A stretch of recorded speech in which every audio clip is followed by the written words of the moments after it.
Baik, Assalamualaikum warahmatullahi wabarakatuh. Mohon izin Pak, mohon izin perkenalkan, nama saya Muhammad Zain Hakim dari kelas 5. Mohon izin untuk menjawab masalah UAS, soal-soal UAS. Yang pertama yaitu yaitu menjelaskan mengenai prinsip kerja radar cuaca, lidar, radar, dan diskometer dikaitkan dengan deteksi mikroferis awan. Eh, Oke, saya izin untuk mencoba jawab. Yaitu yang pertama itu radar. Radar itu seperti senter raksasa yang memancarkan gelombang lah, ya, tak terlihat ke langit. Ketika gelombang ini mengenai tetesan air atau es di awan, sebagian akan memantul kembali ke radar. Dari pantauan ini kita bisa tahu seberapa besar tetesan airnya, apakah itu hujan, salju atau es. Kemudian seberapa cepat awan dan hujan bergerak, terus juga tahu letak di mana awan dan badai yang berbahaya. Yaitu lidar, yaitu mirip dengan radar tapi menggunakan sinar laser yang sangat halus. Bayangkan seperti menggunakan petunjuk laser yang sangat kuat untuk memeriksa awan. Lidar ini sangat jeli untuk melihat partikel-partikel debu dan polusi yang sangat kecil. Kemudian juga bisa untuk mengetahui tetesan awan yang bahkan lebih kecil dari rambut manusia. Terus juga bisa mengetahui tinggi dan ketebalan awan dengan sangat tepat. Terus bisa membedakan antara tetesan air dan kristal es. Tidak sodar, itu alat ini menggunakan suara mirip seperti sonar pada kapal selam. Suara yang dipancarkan akan berubah ketika melewati udara dengan suhu berbeda. Dari perubahan ini kita bisa mengetahui bagaimana udara bergerak naik dan turun, bisa tahu di mana ada percampuran udara hangat dan dingin, seberapa kuat turbulensinya dan kondisi yang memicu pembentukan awan.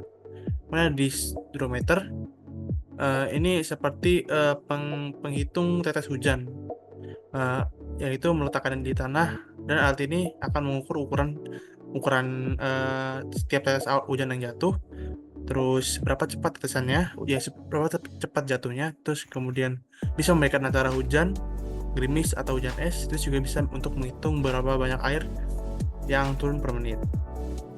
Nah, semua alat ini bekerja sama, bisa untuk memberi kita pemahaman tentang proses pembentukan hujan. Kalau saudara itu membantu memahami bagaimana udara hangat naik membawa uap air.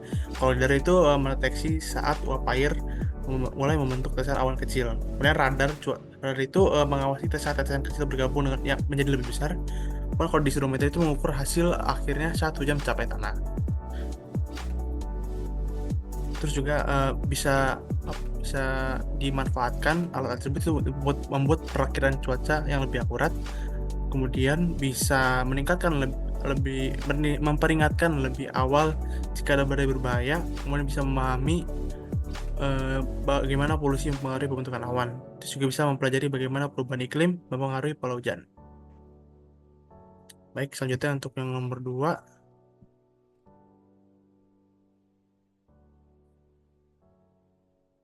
yaitu menggambarkan dan menjelaskan tentang elektrifikasi thunderstorm ya. Baik, saya izin coba untuk menjawab. eh, Awal ketika awan badai atau thunderstorm itu tumbuh menjadi raksasa di langit, di dalam awan ini terjadi tarian partikel lah istilahnya yang menciptakan listrik. Mirip seperti menggosok balon ke rambut, yang prosesnya itu seperti awalnya itu udara hangat membawa uap air naik dengan cepat ke atas atau updraft. Dalam jalan ini, uap air berubah menjadi tetesan air dan kristal es. Saat partikel-partikel ini bertabrakan, terjadilah pemisahan muatan. Partikel es yang lebih ringan atau bermuatan positif terbawa ke atas awan. Nah, kemudian tetesan air yang lebih berat bermuatan negatif jatuh ke bagian bawah awan. Proses ini menciptakan sandwich listrik di dalam awan. Ketika perbedaan muatan menjadi sangat besar, bagian bawah awan bagian bermuatan negatif membuat permukaan tanah di bawahnya bermuatan positif, hingga udara yang biasanya disebut isolator mulai jebol. Terus kemudian terbentuklah jalur konduktif antara awan dan tanah, dan kilat itu akan menyambar melalui jalur ini, menyeimbangkan muatan.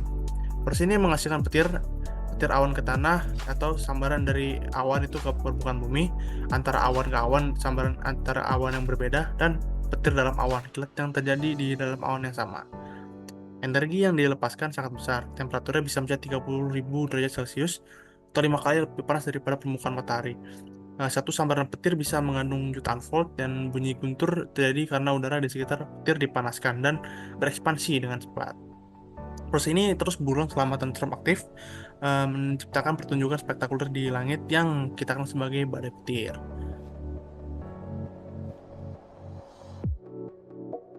Kemudian yang soal ketiga itu diminta untuk menjelaskan beberapa koreksi terhadap teori pertumbuhan difusi tetes hujan, kemudian proses mekanisme cloud seeding pada awan hangat dan awan dingin, dan perbedaan mendasar persamaan 1D, 2D, dan 3D pada model numerik awan. Baik, saya mencoba menjawab. Yang pertama tentang koreksi teori pertumbuhan difusi tetes hujan, para ilmuwan itu menemukan bahwa proses pembentukan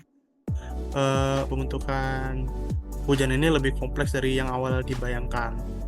Bayangkan tetesan air dan jatuh, ternyata gerakannya menciptakan aliran udara kecil di sekitarnya. Seperti perahu yang meninggalkan riak di air, aliran ini itu yang disebut ventilasi membantu tetesan menggunakan lebih banyak uap air dan tumbuh sangat cepat. Selain itu, medan listrik di dalam awan hujan juga berperan mirip seperti magnet yang menarik partikel besi. Medan listrik membentuk tetesan air saling bertemu dan bergabung. Yang kedua itu tentang cloud seeding ya, atau menabur awan. Ini seperti memberikan bibit kepada awan agar bisa menghasilkan hujan. Untuk awan hangat yang di atas 0 derajat, kita menggunakan partikel garam yang suka menyerap air. Partikel ini bertindak seperti spons kecil, menarik uap air hingga membentuk tetes yang cukup besar untuk jatuh sebagai hujan. Sementara untuk awan dingin, kita menggunakan bahan seperti perak iodida atau es kering. Bahkan ini bekerja seperti cetakan es, memberikan cetakan es atau yang memberikan tempat bagi uap air untuk membeku menjadi kristal es. Kristal-kristal ini kemudian tumbuh menjadi lebih besar hingga cukup berat untuk jatuh sebagai hujan atau salju. Kemudian terakhir itu tentang model numerik awan. Ini seperti membuat simulasi komputer untuk memahami awan dengan tingkat kerumitan berbeda. Model 1D itu seperti melihat awan dari samping aja, dari vertikal, sederhana tapi terbatas. 2D itu menambahkan dimensi horizontal sehingga bisa melihat bagaimana angin mempengaruhi bentuk awan. Mirip seperti melihat potongan ini ya. Lihat potongan melintang awan ya. Model 3D yang kemudian yang model 3D itu paling lengkap lah, seperti melihat dari bentuk utuh dalam segala kompleksitasnya. Model ini bisa menunjukkan bagaimana awan berinteraksi satu sama lain dan bergerak di atmosfer, tapi membutuhkan komputer yang sangat untuk menjalankannya. Baik, untuk selanjutnya saya diminta untuk menjelaskan gambar yang tertera pada soal. Nah, gambar tersebut itu menunjukkan diagram proses mikrofis awan yang menjelaskan transformasi air di atmosfer. Yang proses pertama itu ada uap air atau water vapornya mengalami kondensasi menjadi tetes awan, dapat langsung berdeposisi menjadi es awan, terlibat dalam proses evaporasi saat pelelehan. Kemudian air awan atau cloud water terbentuk menjadi kondensasi, dapat membeku menjadi es melalui riming, kemudian bergabung menjadi tetes hujan melalui collection. Ketiga itu ada es awan atau cloud ice, terbentuk melalui deposisi dan riming, dapat meleleh menjadi air awan dan tumbuh menjadi salju melalui deposisi. Ini presipitasi hujan terbentuk dari collection tetes awan atau pelelehan gropel. Terus kemudian ada salju atau snow, tumbuh melalui deposisi dan riming. Gropel terbentuk dari riming es awan dan collection. So, proses ini berakhir sebagai presipitasi fallout atau curah hujan yang jatuh ke permukaan bumi. Diagram ini menggambarkan ya perjalanan menarik air di atmosfer mulai dari uap hingga menjadi hujan. Yang prosesnya itu berawal dari dimulai dengan uap air di atmosfer. Uap ini bisa mengalami dua jalur, bisa berkondensasi menjadi tetes air awan atau dalam kondisi yang sangat dingin langsung berubah menjadi kristal es melalui proses dan yang disebut deposisi. Nah, di dalam awan ini tetes air dan kristal es menjalani berbagai transformasi. Tetes air bisa membeku saat bertabrakan dengan kristal es atau ribbing, atau bergabung dengan tetes air menjadi tetes yang lebih besar atau collection. Sementara itu, kristal es bisa tumbuh menjadi lebih besar melalui posisi uap air atau ribbing dengan tetes air yang super dingin. Proses ini menghasilkan berbagai bentuk presipitasi. Hujan terbentuk ketika tetes air cukup besar untuk jauh, atau ketika es mencair. Salju terbentuk ketika es tumbuh cukup besar di lingkungan yang dingin. Ada juga gropel, butiran es yang terbentuk ya ketika tetes air membeku dengan cepat pada kristal es. Yang menarik yaitu semua bentuk presipitasi ini bisa saling berinteraksi selama jatuh. Salju bisa mencair menjadi hujan, kemudian bisa hujan juga bisa membeku menjadi gropel, dan gropel bisa mencair menjadi hujan. Semua proses ini akhirnya menghasilkan presipitasi yang jatuh ke bumi, entah sebagai hujan, salju, atau bentuk campuran. Baik, izin melanjutkan yaitu untuk nomor 5, yaitu untuk menyelesaikan sebuah soal yang bernarasi itu sebuah drop atau tetes tumbuh dengan kondensasi dari radius 2 mikrometer sampai 20 mikrometer dalam x menit, yaitu sesuai MPT itu 64 atau 64 menit pada suhu 16,4 derajat Celcius dan tekanan 106,4 kilopascal. Tentukan jenuh ambien atau es yang mengabaikan polusi dari kelengkapan dalam persamaan pertumbuhan awan. Baik, izin untuk menjelaskan tahapan untuk mengerjakannya. Itu pertama kita yang diketahui terlebih dahulu itu RT yaitu 20 mikrometer, R0 yaitu 2 mikrometer, T 60 menit atau 3840 detik. Jadi kita selesaikan. Terus temperatur 16,4 derajat Celcius dan pressure-nya itu 106,4 kilopascal. Nyatanya itu S-nya, itu yang pertama kita pakai rumus G, yaitu RT kuadrat min R0 kuadrat per 2T. Kemudian substitusi nilai.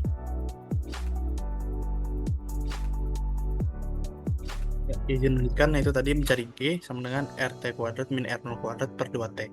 Mau substitusi nilai ya, pakai RT-nya tadi itu 20 kuadrat min 2 kuadrat per 2 dikali 3840 sekon.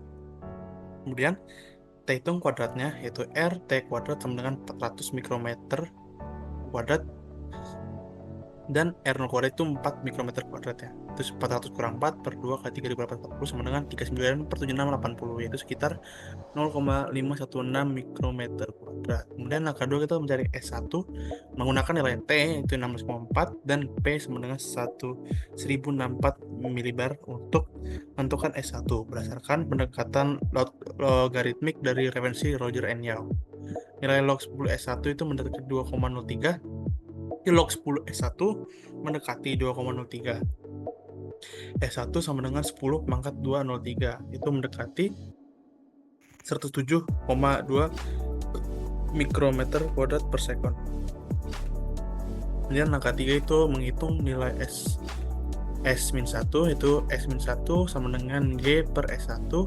Kita substitusi nilai S-1 0,516 per 107,2, itu mendekati 0,00048, yaitu S-nya itu 1 ditambah 0,0048 sama dengan 1,00048 atau dalam persentase 100,048%. Nah, kemudian jawaban akhirnya itu 100,05% nilai S-nya. Baik, untuk soal selanjutnya yaitu soal nomor 6, yaitu menghitung curah hujan mm per jam jika diketahui populasi droplet terdiri dari ukuran tunggal D sama dengan 6,4 mm, itu dengan kecepatan jatuh U sama dengan 6,4 mm per sekon, dan densitas droplet 26,4 tetes per meter kubik. Nah, kemudian awan orografis di suatu wilayah untuk saya mengerjakan nomor 6 terlebih dahulu. Nah, Untuk menyelesaikan masalah ini kita menggunakan curah hujan dari R itu pi per 6 kali U kali D pangkat 3 atau N. Itu kita diketahuinya itu diameter droplet dengan 64 mm atau 6,4 kali 10 pangkat 3 meter. Kecepatan jatuh U sama dengan 6,4 meter per sekon. Kemudian densitas dropletnya 26,4 tetes per meter kubik. Nah, kita subs nilainya, yaitu R sama dengan pi per 6 dikali 6,4 meter per sekon dikali 6,4 kali 10 pangkat min 3 meter kubik dikali 26,4 tetes per meter kubik. Kemudian langkah perhitungannya yaitu menghitung D kubik, yaitu sama dengan 6,4 kali 10 pangkat min 3 pangkat 3 sama dengan 2,62144 kali 10 min 7 meter per kubik. Kemudian kita mengalihkannya dengan U, yaitu jadi 6,4 dikali 2,62144 kali 10 pangkat min 7 sama dengan 1,6772 kali 10 pangkat min 6 meter 44 per sekon. Kemudian dikalikan dengan N, itu menjadi 4,4262 kali 10 pangkat meter pangkat 4 per sekon. Dikalikan dengan pi per 6 jadi 2,314 kali 10 pangkat 5 meter per sekon. Kemudian konversi ke milimeter per jam, itu 1 meter per sekon sama dengan 3600 kali 1000 meter per jam. Itu sama dengan 3,6 kali 1046 mm per jam. Kemudian R-nya itu 2,314 kali 1044 mm. Dikali 3,6 dikali 10 sama dengan 83,3 mm per jam.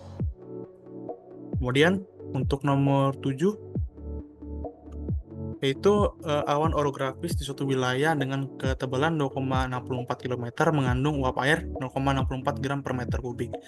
Nah, sebuah tetes dengan jari-jari 0,164 mm pada puncak awan mulai jatuh melewati awan. Tentukan yang pertama itu ukuran tetes yang muncul dari dasar awan dengan menggunakan persamaan dasar pertumbuhan kontinu. Asumsikan dalam unit efisiensi penggabungan atau collection dengan mengabaikan aliran udara vertikal dalam awan dan pertumbuhan melalui kondensasi.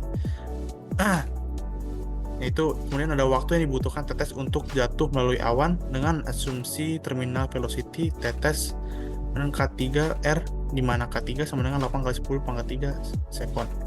Tentukan ukuran tetes pada bagian A yang muncul dari awan jika ada draft sebesar 26,4 cm per sekon. Nah, izin untuk menjelaskan.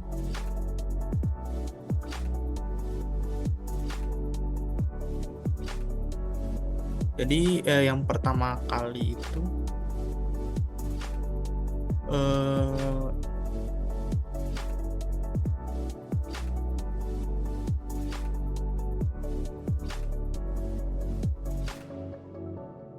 baik untuk nomor 7 yang pertama itu ada mencari ukuran tetes dari dasar awan. Yang diketahui itu tebalannya itu 2,64 km atau 2,64 kali 10 pangkat 6 mm. Dan konsentrasi uap air U atau R sama dengan 0,64 gram per meter kubik atau 0,64 kali 10 pangkat min 3 kilogram per meter kubik. Radius awal RT sama dengan 0,164 mm atau konstanta EM AQL. Nah, kemudian gunakan rumus RB sama dengan RT tambah EM per 4 KL H.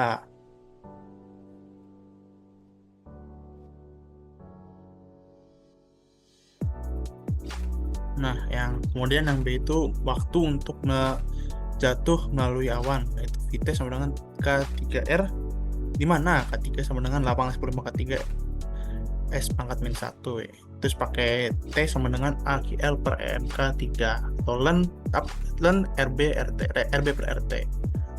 Kemudian ukuran tetes dapat dengan updraft sama dengan 24 cm per sekon, yaitu RT min RB sama dengan M per AQL atau integral UR per U min U R dz. Untuk perhitungannya yang A itu yang diketahui kan RT 0,199 mm, H-nya 2,64 kali 10 pangkat 6 mm, kemudian M per 4 KL-nya itu 0,25 mm per kilometer. Dan kita menghitung RB-nya. RB itu RT plus EM, RB sebenarnya RT plus EM per 4 KL HA, yang dimana bisa dituliskan seperti berikut: 0,199 ditambah 0,25 dikali 2,64. Kemudian untuk RB 0,199 ditambah 0,660, itu sebenarnya 0,859. Kemudian yang B pakai rumus yang diketahui dari gambar itu ada K3 itu 8 kali 10 pangkat 3, RT 0,199, RB-nya 0,859, dan EM 4 KL dengan 0,25 mm per kilometer. Nah, kemudian kita menghitung T itu 4 kali 0,99 kg per meter kubik, atau per 1 gram per meter kubik dikali 8 kali 10 pangkat 3 per sekon, dan 0,899 per 0,199. Kemudian kita hitung dan hasilnya itu 0,000727 sekon. Kemudian untuk C itu ukuran tetes dengan updraft. RT min RB sama dengan EM per 4 KL integral dari UR per U min U UR dz. Nah, kita pakai updraft U itu 264 per sekon.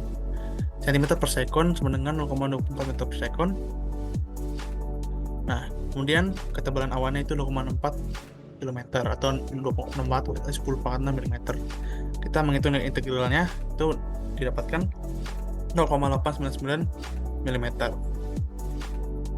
Kemudian melanjutkan ke nomor 8, yaitu menentukan ukuran dari tetes di puncak lintasan, kemudian ukuran dari tetes ketika meninggalkan awan, dan waktu yang tersisa bagi droplet di awan jika sebuah tetes berdiameter 0,64 mm terletak di dasar awan kumulus yang memiliki konsentrasi air cair sebesar 1,64 gram per meter kubik dan kecepatan updraft konstan sebesar 6,4 meter per sekon. Gunakan persamaan pertumbuhan kontinuitas dan mengabaikan pertumbuhan kondensasi.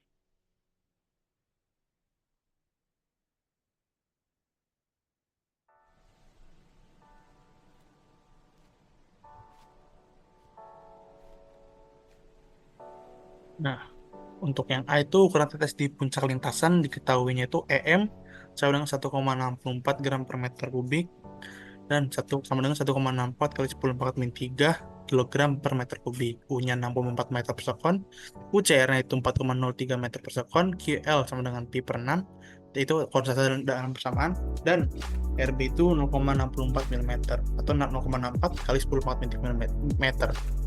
Menggunakan rumus RT min RB dengan 5 EM UR per 4 KL U min UCR. Kita substitusikan, kemudian kita menghitung penyebutnya. Untuk substitusinya ya masukkan aja nilai-nilai yang tadi, kita menghitung penyebutnya dan didapatkan 2,094. Itu membilangnya dan didapatkan 5,248 kali 10 pangkat min 3. Kemudian kita menghitung fraksinya, itu seperti berikut: 5,248 kali 5.248 kali 10 pangkat min 3 per 2,37 kali 2.094 per 5,248 itu kali 10 pangkat min 3 per 4,96572, yaitu mendekati sekitar 1,057. Tambahkan ke RB, RT-nya itu berarti berkisar 1,697 mm. Kemudian yang B itu kita menggunakan rumus ln RF min ln RT sama dengan 5 EMZ per 4 KL. Ketahui Z-nya itu 3 km atau 3 km. Nah, kita substitusi ke rumus, kita pakai ln RF sama dengan ln 1,697 kali 10 pangkat min 3 sama dengan 5 dikali 1,64 kali 10 pangkat 3 dikalikan 3000 per 4 kali pi per 6. Kita menghitung pembilangan mendapatkan 24,6, itu menyebutnya dapat 2,094. Hitung fraksinya yang didapatkan 11,75. Kemudian kita hitung logaritmanya dan didapatkan 5,37. Mengeksponennya, kemudian dieksponenkan menjadi 215,3 mm. Kemudian yang C itu waktu yang tersisa bagi tetesan di awan atau T. Ln RT min ln R sama dengan EM per 4 KL K3T. Diketahuinya itu RT-nya 1,97 dan R-nya 0,64. Kita substitusikan nilai-nilainya dan didapatkan, kemudian kita hitung logaritmanya menjadi 0,974, menghitung konstantannya jadi sekitar 7,83 kali 10 pangkat min 4, dan kita hitung waktunya T. didapatkan hasil berikut.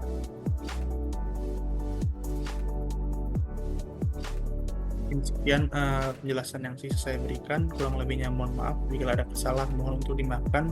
Sekian, Assalamualaikum warahmatullahi wabarakatuh.